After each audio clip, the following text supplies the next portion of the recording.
come to the 10-minute rule motion. Mrs Flick-Drummond. Thank you very much, Madam Deputy Speaker, and I beg to move that leave be given to bring in a bill to place a duty on local authorities to maintain a register of children who are not in school and for connected purposes.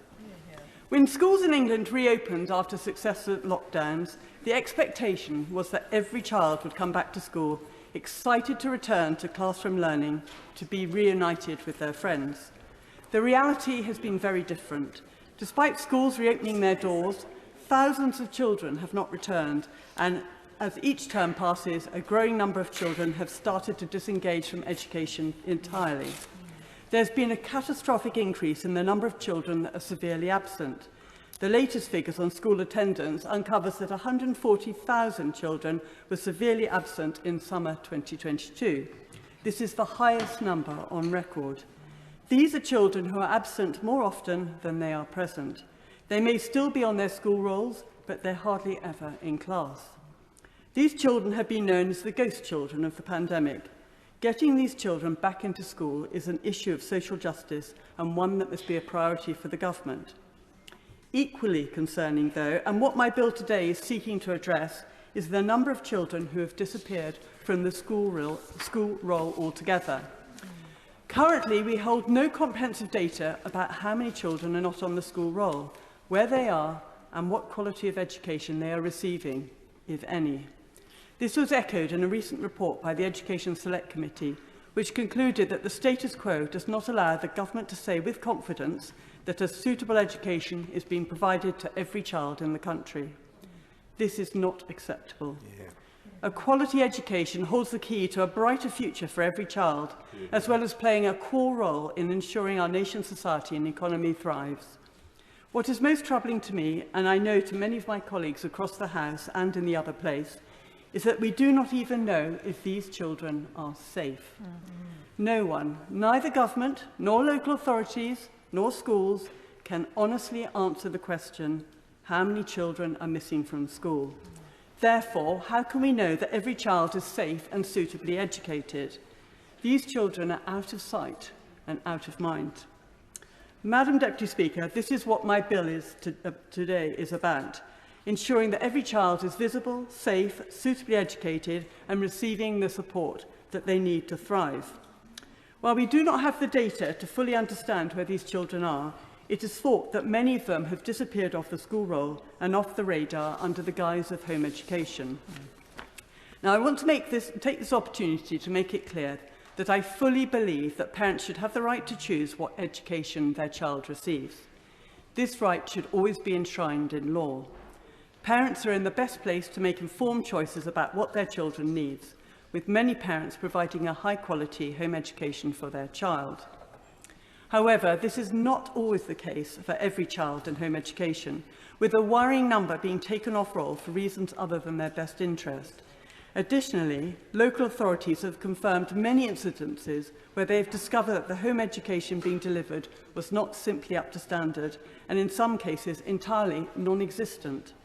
Similarly, we cannot surmise accurate conclusions about which groups are more likely to move off-roll than others, and in turn, how they can best be supported. From the limited data that is available, children who are moved out of school are disproportionately likely to be eligible for free school meals, have an education and health plan or special educational needs support, and have a history of absences and school exclusions. These children and families desperately need our support, but we are unable to offer it because we simply do not know who they are or where they are. While we do not have comprehensive data, there are estimates around the number of children in home education which allows us to track patterns. I stress these are estimates. 9 in 10 local authorities believe that they have not been able to identify every child in home education. It's widely accepted the actual numbers are likely to be much higher.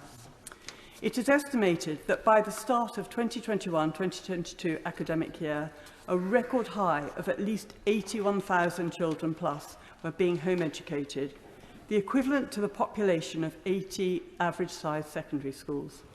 The cumulative number of children who were home educated over the course of last year was over 115,000. This is an alarming 34% higher than before the pandemic. In some areas, the total number of children in home education more than doubled.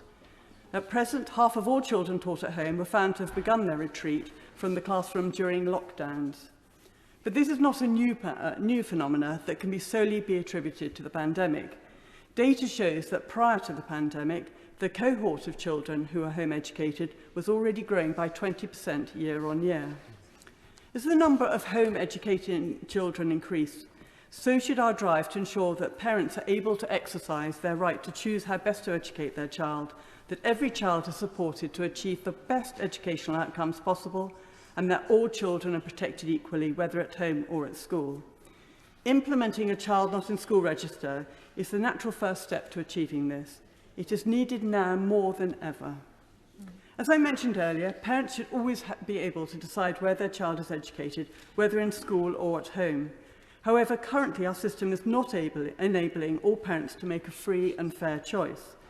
Research by the Centre for Social Justice has uncovered a growing number of parents opting for home education because they feel they have no other option due to their child's needs not being met in school. This could be a result of difficulties accessing SEND provision, a lack of support for mental health, unresolved bullying issues, or health concerns following the pandemic. Most troubling is the number of parents who have felt coerced into home education for reasons other than the child's best interest, through the scourge that is off-rolling. Evidence shows that families moving into home education following the threat of school exclusion are being left deliberately uninformed about the consequences of being moved off-roll. This cannot be allowed to continue. Educating children at home is no small task for anyone, but particularly for a parent who has felt coerced into removing their child into home education against their better wishes.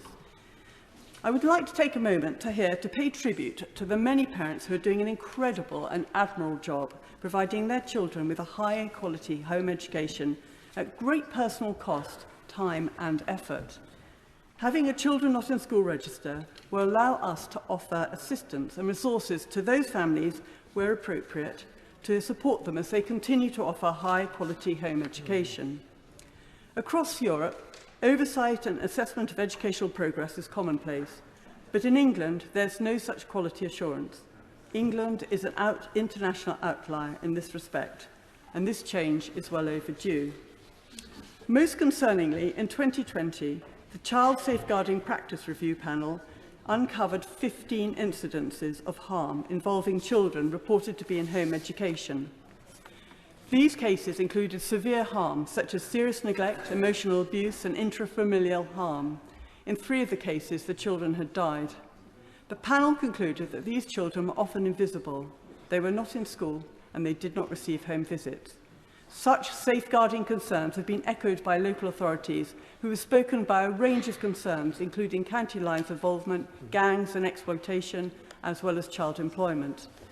I appreciate the concerns some parents have about being registered. However, not every child in home education is receiving the same high-quality education that their child is. Not every parent has voluntarily taken the home education mantle, fully aware of the responsibility it brings. Not every child is safe at home. We're not seeking to disrupt those families who are successfully home educating.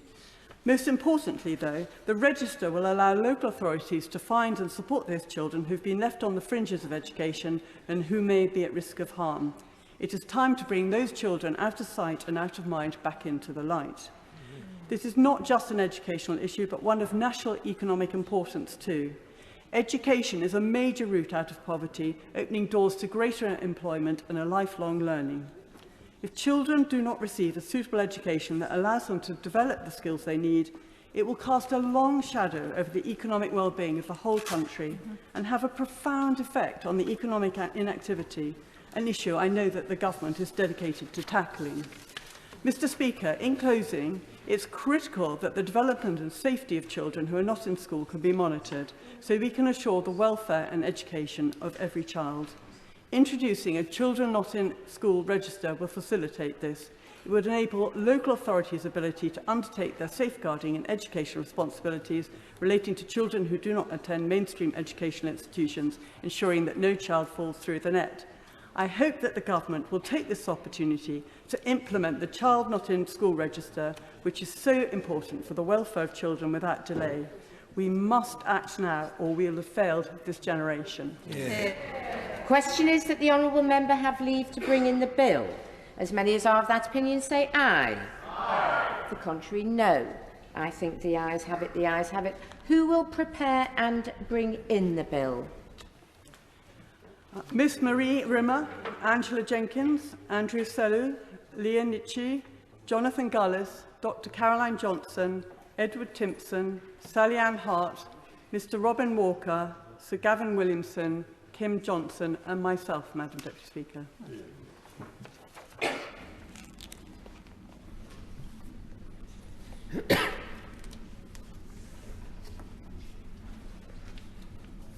Mrs Flick Drummond.